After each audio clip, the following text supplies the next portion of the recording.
Man, what in the body yada yada is going on, man? What in the body yada yada is going on? We got we got Tory Lanez versus Meg Thee Stallion and Jay-Z. And what I like to think of as Jay-Z versus Tory Lanez.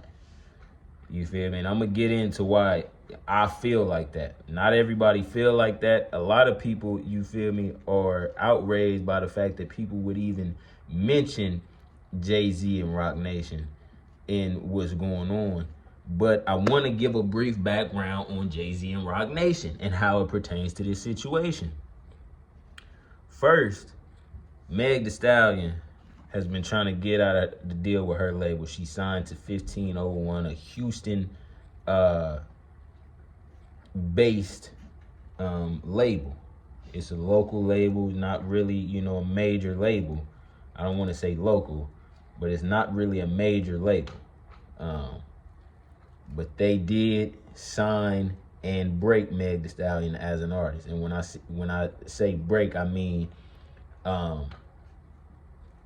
debut her.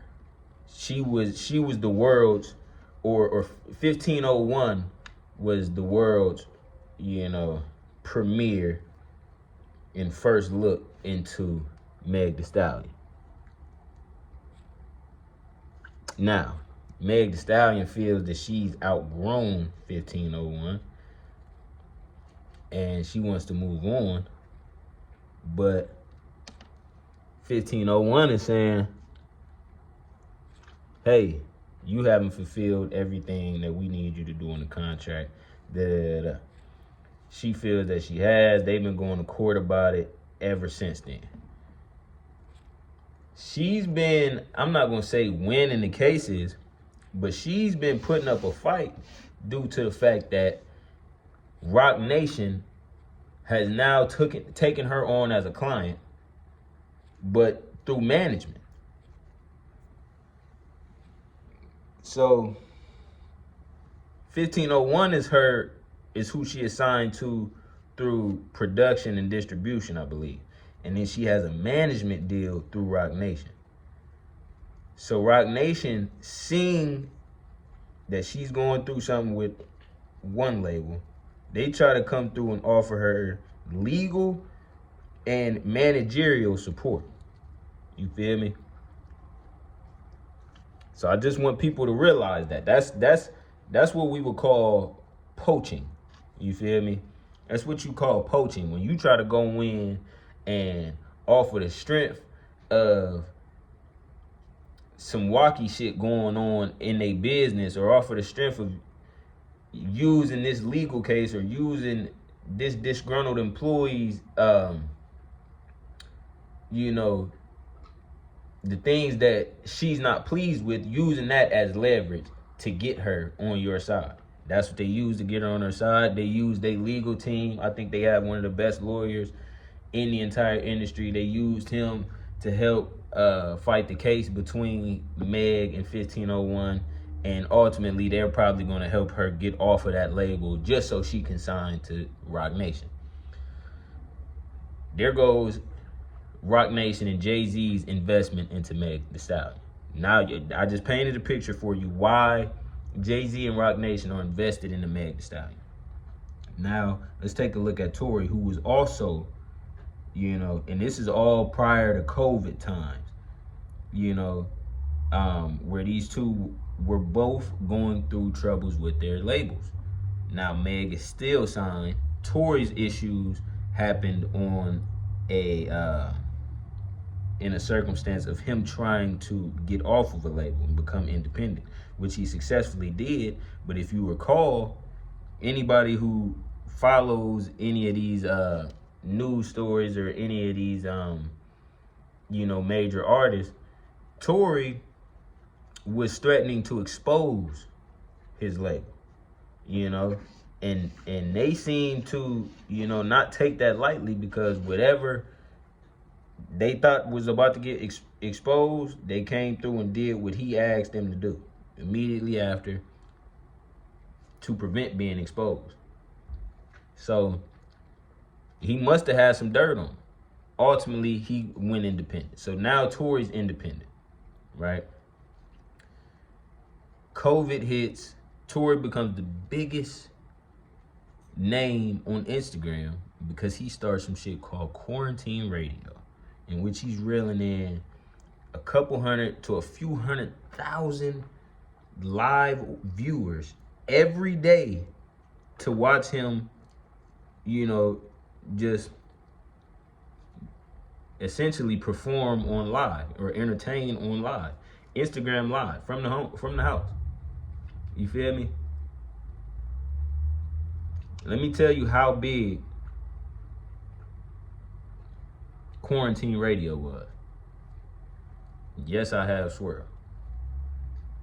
Yes, I got swirl. I don't want to hear nothing about nothing. Let me tell you how big Quarantine Radio was. The nigga started, essentially, the nigga was the one who started the idea behind verses. There's a nigga named DJ D-Thing who been going live and doing mixes on Instagram Live. When I say mixes, I mean DJ mixes, like with a turntable. He does that every day. I don't know if he still do it, but he was doing it for a good year, 2 years straight. Off of Tory Lanez starting that shit. The nigga was reeling in a significant about 50, 60,000 viewers every day. You feel me? The nigga DJ D-Thing. So Quarantine Radio literally started the idea and the shape of how artists are going to figure out how to get paid during this pandemic. He never gets credit for that. Timbaland and Swizz Beatz went and patented that, and they created Versus, TV. But it's Tory Lanez who we first seen that idea introduced to us by. He never gets credit for that. The man had gained about 2 million followers from the Quarantine Radio shit being as big as it was. Mind you, while just becoming an independent artist. So now he's on the precipice of being the biggest that he's ever been and also making the most money that he's ever made in the industry in his career. This man has garnered a new following and a new fan base on his own, not with label support, on his own, and also without label support. Now he gets to drop his music independently. The man reaches that height. Quarantine Radio is a hit. It's going on. It's probably about a month in to Quarantine Radio being a thing, maybe 2 months. All I know is I think it was around June. That's when we hear the headlines about Tory Lanez shooting Meg Thee Stallion. Now immediately, this is something that I didn't want to speak on when it first happened because it was a bit insensitive to say.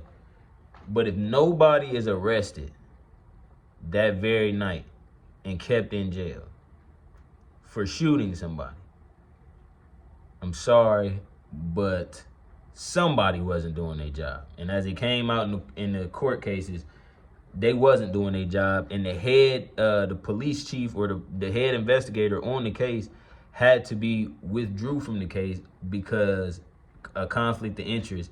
And he didn't even write down all the discovery that night. So it was a bunch of shit that was being said in the discovery, you feel me, that the head investigator didn't write down. So the prosecution didn't have a good case. When the case came, it was like a 10-day long case. And throughout that, all we found out was that Meg was lying. Kelsey was lying. Meg's team said that she was lying. By the way, Meg was lying about not having, I want to be specific. Not only were they lying, Meg lied about not having an intimate relationship with Tory Lanez. Meg lied about not having a fight with Kelsey that night. That was the friend that was also a part of the whole event. Meg lied about willingly leaving Kylie Jenner's house. Meg, she lied about about what she had told her people and how her leaving even was initiated and came about. You know, one of her friends who she kind of disowned after the entire event said she asked me to put her bag in the vehicle that ended up being the crime scene. Now, this is what's funny to me. The prosecution ruled that, or the court ruled, you feel me? It came out in court that Tory Lanez DNA was not on the gun. Yet gunshot residue was on Tory Lanez, but it was also on Kelsey, the friend. They never told you who the gun belonged to. And they never told you who the bags belonged to. Until witnesses were coming out and saying, yeah, them was Meg's bags, this, and that. I put the bag in the trunk. And when the cops got there, they found the bag in the back seat. Oh, okay. So y'all don't want to say who the gun was registered to. Y'all don't want to say who it was owned by. Tory Lanez's DNA was never on the gun, but we convicted him of all 3 counts. Firing and discharging the weapon, reckless and dangerous, whatever the charges was. That don't sound like nothing but Rock Nation to me. I'm sorry. And it's I made it Jay-Z versus Tory Lanez because I don't want it to be Meg versus Tory Lanez. You feel me? There's so many minute details that if was just changed or if was made the opposite, there would be an entirely different story being spoke about. The crazy thing to me is that nobody knows the full story outside of the people that were there. And everybody should at least acknowledge that. Hey, we had Kelsey go in there and say, I plead the 5th every time a question was asked that could potentially incriminate her. And the only questions that she was saying that I plead the 5th to were questions about discharging and firing the firearm. She had gunshot residue on her. You feel me? Gunshot residue you cannot get it off of you once you fire a firearm. So if you are behind the gun that's fired, you feel me? It's a lot of times indicative of who shot the gun. You feel me? For people to be so concrete in the fact that Tory Lanez shot this gun and shot it at Meg Thee Stallion, it's crazy to me, seeing that there's not much evidence, if any evidence, that leads to that narrative being true, to that being a true statement. So there's not much evidence that supports that. And on top of that, you got Rock Nation behind you with their lawyers. The prosecution has a weak case, and they still come out and win that case. That sounds like Rock Nation and Jay-Z to me. That sounds like Rock Nation and Jay-Z to me. You feel me? I don't know if Jay-Z or if Rock Nation is attached or invested into Versus in any way, but it just seems like the powers that be came together, worked together, and got this nigga Tory Lanez up out of there before he was the capitalist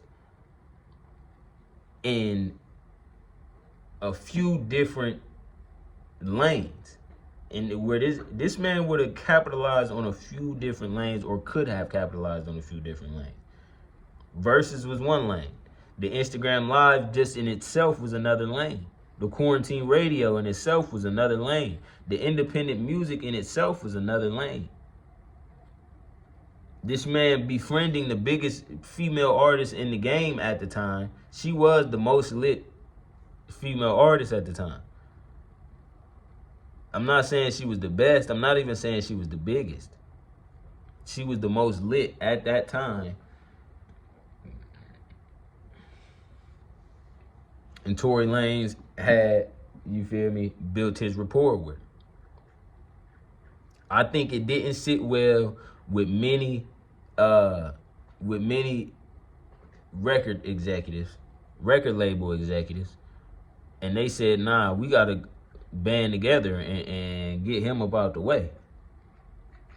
You feel me? Sad enough to say, but they successfully did that, because now my dog went from potentially being the biggest earner on Versus, the biggest earner from Instagram Lives, the biggest earner from YouTube Lives, the biggest earner as an independent artist, having his own shit, starting a show or whatever, quarantine radio.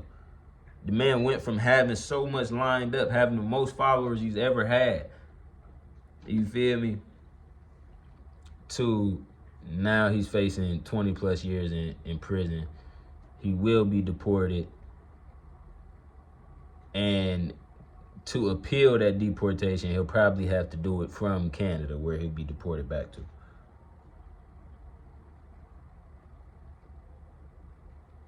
Meanwhile, this entire situation seems to have gotten Meg Thee Stallion more popularity. She won 3 Grammys since this shit happened. Maybe 4 or 5 Grammys since this shit happened. She won an award every award show, practically. I mean, this shit laced her up for success. And it laced him up for failure to never come back from.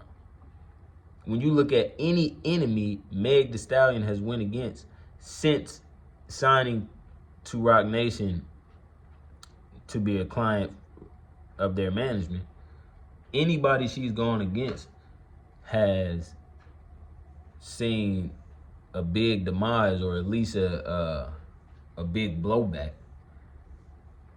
You know, cause she never went at Drake, but I think her fans definitely went at Drake. And they definitely had good reason to. You know, he sent some shots in the song.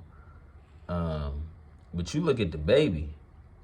I mean, his career crashed and burned. I don't think that was more so Roc Nation versus the baby kind of thing, but I think it was on behalf of Roc Nation. You messing with somebody that we mess with, so we gonna do this. We gonna do what we gotta do with you. I think Roc Nation is doing everything in their power to make sure when they win this case. Now watch. It's going to be Roc Nation at the helm again when it come down to Meg Thee Stallion versus her former label. Except how big and how much money is Meg going to be able to make you at that point in her career?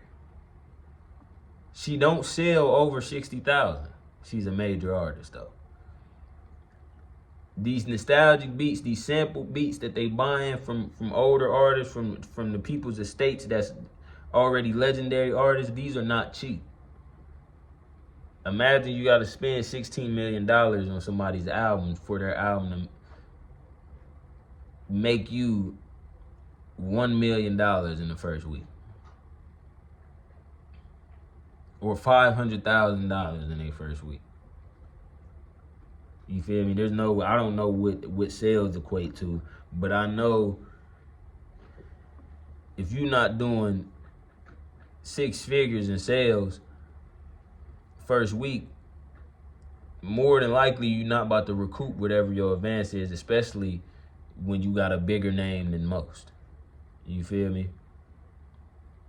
I don't know what the ultimate play is, but I do feel as if, you feel me, Jay-Z played a major hand in this. He plays a major role in a lot of shit behind the scenes. You feel me? And in this situation specifically, I think Tory Lanez was just a victim of Roc Nation and Jay-Z's, you feel me, fucking bull run, fucking freight train. I mean, he was in the way of the freight train and he got ran the fuck over, man. Y'all tell me what y'all think, man. Like, comment, subscribe.